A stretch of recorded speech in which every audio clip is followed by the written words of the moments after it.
Salam saudara-saudara, bagaimana kabar pada pagi ini?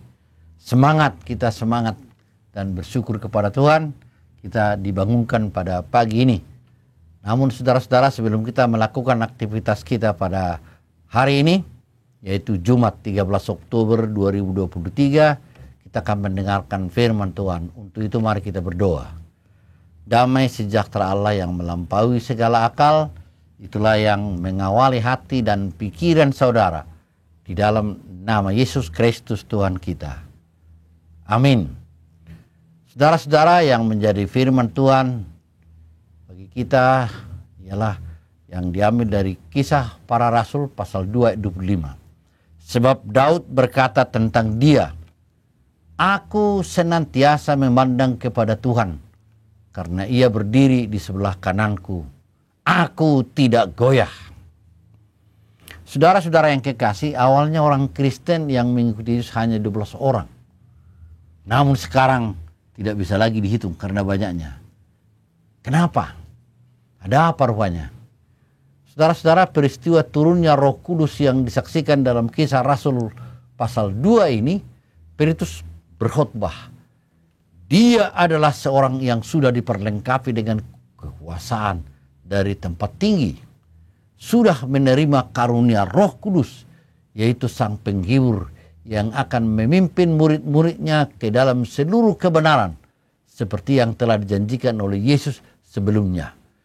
Penghibur inilah yang memampukan Petrus untuk memahami kitab suci, dan hanya melalui penghibur inilah seseorang dapat memahami hal-hal rohani yang termasuk di dalamnya firman Allah yang tertulis 1 Korintus 2 ayat 10-13. Selanjutnya dalam Kisah Rasul pasal 2, mari kita membaca penjelasan dari nubuat Daud yang Allah berikan kepada Petrus melalui rohnya, yang itu yang tercatat dalam ayat 29-36. Kisah Para Rasul 2, 29-36. Saudara-saudara, aku boleh berkata dengan terus terang kepadamu tentang Daud, bapak bangsa kita. Ia telah mati dan dikubur, dan di kuburannya masih ada pada kita sampai hari ini. Tetapi ia adalah seorang nabi, dan ia tahu bahwa Allah telah berjanji kepadanya dengan mengangkat sumpah bahwa ia akan mendudukan seorang dari keturunan Daud sendiri di atas takhtanya. Karena itu ia telah melihat ke depan dan telah berbicara tentang kebangkitan Mesias, yaitu Yesus Kristus. Ketika ia mengatakan bahwa dia tidak ditinggalkan dalam dunia orang mati, dan bahwa dagingnya tidak mengalami kebinasaan. Yesus inilah yang dibangkitkan Allah, dan tentang hal itulah kami semua adalah saksi. Dan sesudah ia ditinggalkan oleh tangan kanan Allah, ia tinggal ditinggikan di tangan kanan Allah, dan menerima Roh Kudus yang dijanjikan itu. Maka dicurahkannya apa yang kamu lihat dan dengar di sini. Sebab bukan Daud yang naik ke surga, malahan Daud sendiri berkata, Tuhan telah berfirman kepada Tuanku, duduklah di sebelah kananku sampai kubuat musuh-musuhmu menjadi tumpuan kakimu. Jadi sebelum seluruh kaum Israel harus tahu dengan pasti bahwa Allah telah membuat Yesus yang kamu salibkan itu menjadi Tuhan dan Kristus.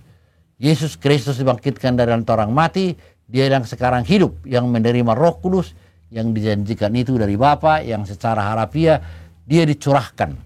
Selanjutnya dalam Kisah Rasul pasal 2:41 kita membaca bagaimana setelah pencurahan Roh Kudus serta khotbah Petrus yang inspiratif itu, jumlah jemaat bertambah kira-kira 3.000 orang jiwa pada hari itu.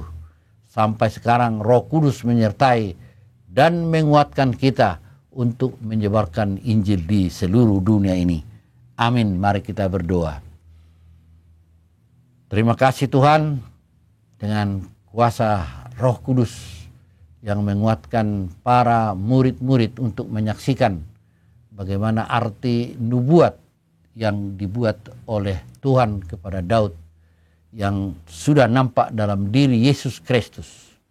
Itulah menjadi kekuatan para rasul untuk menyampaikan Injil di tengah dunia ini.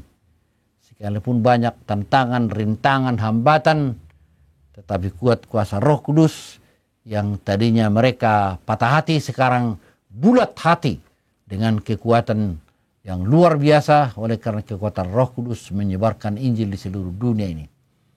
Dan kami juga pada saat ini Tuhan sudah menerima Roh Kudus-Mu. Untuk itu kami dikuatkan dan dapat melampaui, menghadapi semua rintangan-tantangan kehidupan kami. Kuatkan kami Tuhan. Demikian juga saudara-saudara kami yang masih sakit, kuatkan mereka Tuhan sehingga mereka sembuh dari segala penyakitnya. Dan orang yang lemah, kuatkan Tuhan menghadapi segala cobaan dalam kehidupannya. Terima kasih Tuhan, dalam nama anak Yesus Kristus kami berdoa. Anugerah Tuhan Yesus Kristus, kasih Allah Bapa dan persekutuan Roh Kudus, itulah yang menyertai saudara sekalian. Amin. Salam dan doa, Pendeta Luhut P. Huta Julu.